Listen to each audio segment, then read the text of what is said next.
Exercise 9.1 का 8th number का question है a statue 1.6 metre tall stands on the top of a pedestal from a point on the ground the angle of elevation of the top of the statue is 60 degree and from the same point the angle of elevation on the top of the pedestal is 45 degree find the height of the pedestal. 8th number के question में हम लोगों को बोला गया है एक pedestal के शिखर पर एक 1.6 मीटर ऊंची मूर्ति लगी है। भूमि की एक बिंदु से मूर्ति के शिखर का उन्नयन कोण 60 डिग्री है और उसी बिंदु से पेडेस्टल के शिखर का उन्नयन कोण 45 डिग्री है। पेडेस्टल की ऊंचाई हमें ज्ञात करना है। तो क्वेश्चन के अनुसार जब हम इसे बनाते हैं तो सबसे पहले हमें ध्यान देना होगा, सबसे पहली जो बात बोली गई है क्वेश्चन में हमको कि पेडेस्टल, जो पेडेस्टल है उसके ठीक ऊपर स्टैचू रखा गया है, मूर्ति रखी गई है। तो हमने AC को पेडेस्टल माना है और ये लिखा है हमने height of the pedestal AC, जिसे हम AC मान रहे हैं वो हमें फाइंड करना है, ज्ञात करना है। AC पेडेस्टल है, इसके ठीक ऊपर हमारा स्टैचू रखी हुई है जिसको हम लोगों ने इस स्टैचू को नाम दिया है CD। तो height of the statue CD हमको दिया हुआ है 1.6 मीटर। पेडेस्टल के ठीक ऊपर स्टैचू रखी हुई है तो ठीक हमने इसी प्रकार से ये फिगर को बनाया। पेडेस्टल AC, इसके ठीक ऊपर हमने स्टैचू को रखा है जिसका हाइट हमारा 1.6 मीटर है। पेडेस्टल का हाइट हमको निकालना है तो इस तरह से हमने उसको मार्क कर दिया। यहाँ जो इन्होंने आगे जो बताया है क्वेश्चन में कि ग्राउंड में भूमि पर एक बिंदु है, एक पॉइंट है, उससे यदि देखा जाए तो स्टैचू का जो टॉप का हिस्सा है, शिखर है, वो उसके साथ एंगल बनेगा 60 डिग्री का। यदि इस ग्राउंड के इस पॉइंट से हम ऊपर की ओर देखते हैं, स्टैचू के सबसे ऊपर टॉप के सिरे को देखते हैं तो एंगल जो बनता है हमारा वो 60 डिग्री का एंगल बनता है।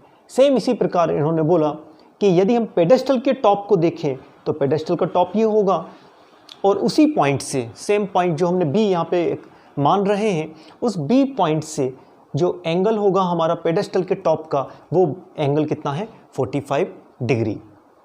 तो सबसे पहले हमने क्वेश्चन को देखा, पढ़ा और उसके हिसाब से हमने फिगर बनाया। जो बातें हमें पता है उनको हमने मेंशन कर लिया, मार्क कर लिया।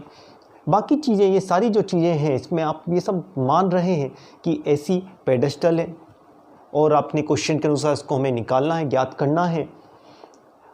आपने स्टैचू को CD के रूप में यहाँ रिप्रेजेंट किया है, तो ये सारी चीज़ों को आपने माना है। अब हम इसको और आगे सॉल्व करेंगे।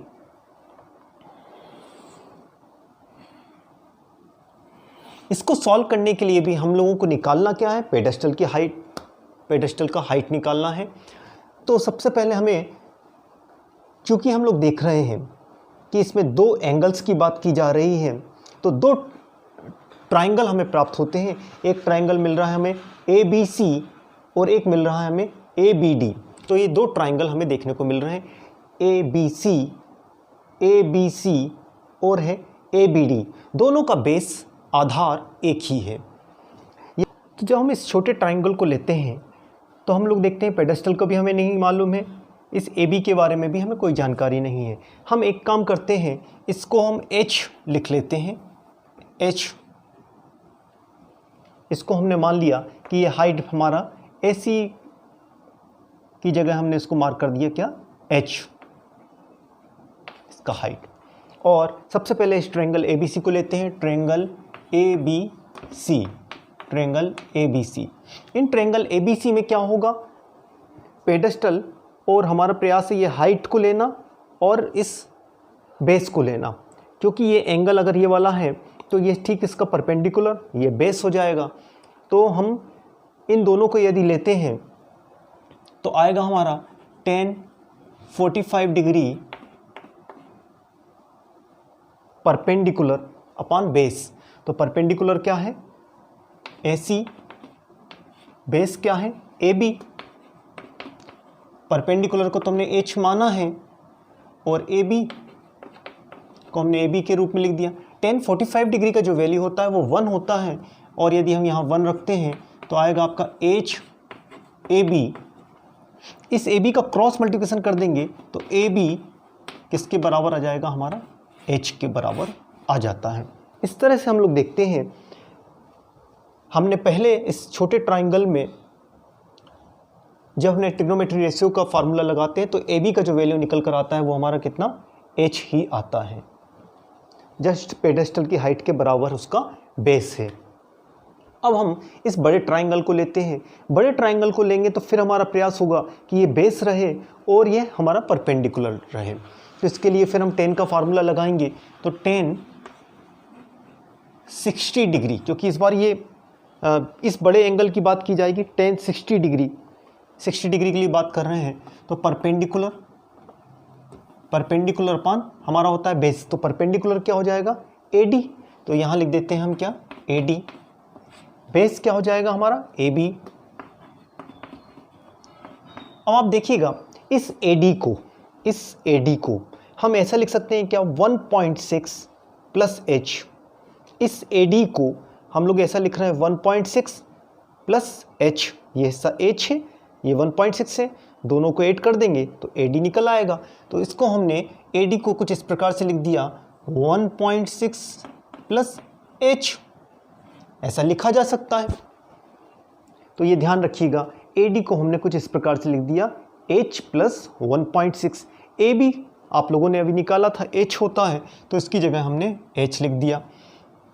tan 60 का जो वैल्यू होता है हमारा √3 1.6 प्लस h अपान h, क्रॉस मल्टीप्लिकेशन कर देंगे तो आएगा h√3 1.6 प्लस h। इस h को भी बराबर किस तरफ पहुंचा देते हैं तो आएगा क्या, h√3। ध्यान दीजिएगा हमने क्या किया, h को बराबर किस तरफ पहुंचाया तो माइनस में हो गया, h√3। चलिए उसको वैसे ही लिख देते हैं, अभी कॉमन नहीं लेते हैं। h√3, इस h को हमने बराबर किधर पहुंचाया और लिख दिया इसको 1.6, केवल h को बराबर किधर। नेक्स्ट स्टेप में हम एक काम ये कर सकते हैं, इन दोनों में से हम क्या कर सकते हैं, h को कॉमन ले सकते हैं। तो आगे हम इस तरफ कर देते हैं उसको। अब आगे सॉल्व करने के लिए हम एक काम कर सकते हैं, इन दोनों में से h को कॉमन ले लेते हैं। तो नेक्स्ट स्टेप में हम लेते हैं h को कॉमन लेंगे तो क्या आएगा, √3 माइनस 1 इज इक्वल टू 1.6। ये फिगर जो है क्रॉस मल्टीप्लिकेशन कर कर हम इसको 1.6 के अपान में पहुंचा सकते हैं। तो आ जाएगा हमारा h 1.6 अपान √3 माइनस 1। इसको आगे सॉल्व करने के लिए हम इसका परिमेयकरण जो होता है वो कर सकते हैं। तो परिमेयकरण यदि करेंगे इसका तो क्या आएगा, h is equal to 1.6 √3 minus 1। परिमेयकरण में हमें मालूम है नीचे की संख्या का ऊपर नीचे मल्टीप्लाई हो जाता है, केवल यहाँ बीच का साइन चेंज होकर। तो आ गया √3 प्लस 1। अब इसका इंटू यदि इसमें करेंगे तो क्या आएगा, इसे हम इस तरह से लिख देंगे h is equal to 1.6 √3 plus 1 अपान, ये हमारा फार्मूला बन जाएगा a minus B into multiply a plus B, a minus B into A plus B, A square minus B square के रूप में हो सकता है। तो इसको लिख सकते हैं हम लोग क्या, √3 स्क्वायर माइनस 1 स्क्वायर। आगे हम इसको किस तरह से लिखा जा सकता है तो देखिएगा h 1.6 √3 प्लस 1,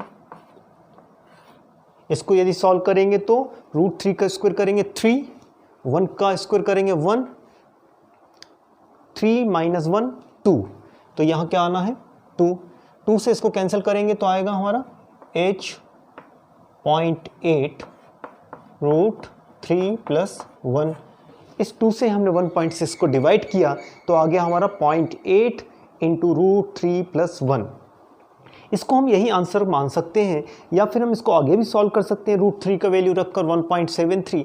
तो क्वेश्चन में अगर दिया हुआ है √3 का वैल्यू तो हम बिल्कुल उसको रखकर आगे इसको सॉल्व कर देंगे। √3 का वैल्यू 1.73 रखेंगे प्लस 1 और 0.8 का मल्टीप्लाई करेंगे, नहीं तो हम इसको इतना ही लिखकर छोड़ सकते हैं। ठीक, तो ये हाइट जो निकला है ये पेडेस्टल का हाइट होगा, तो ये आपका आंसर हो गया।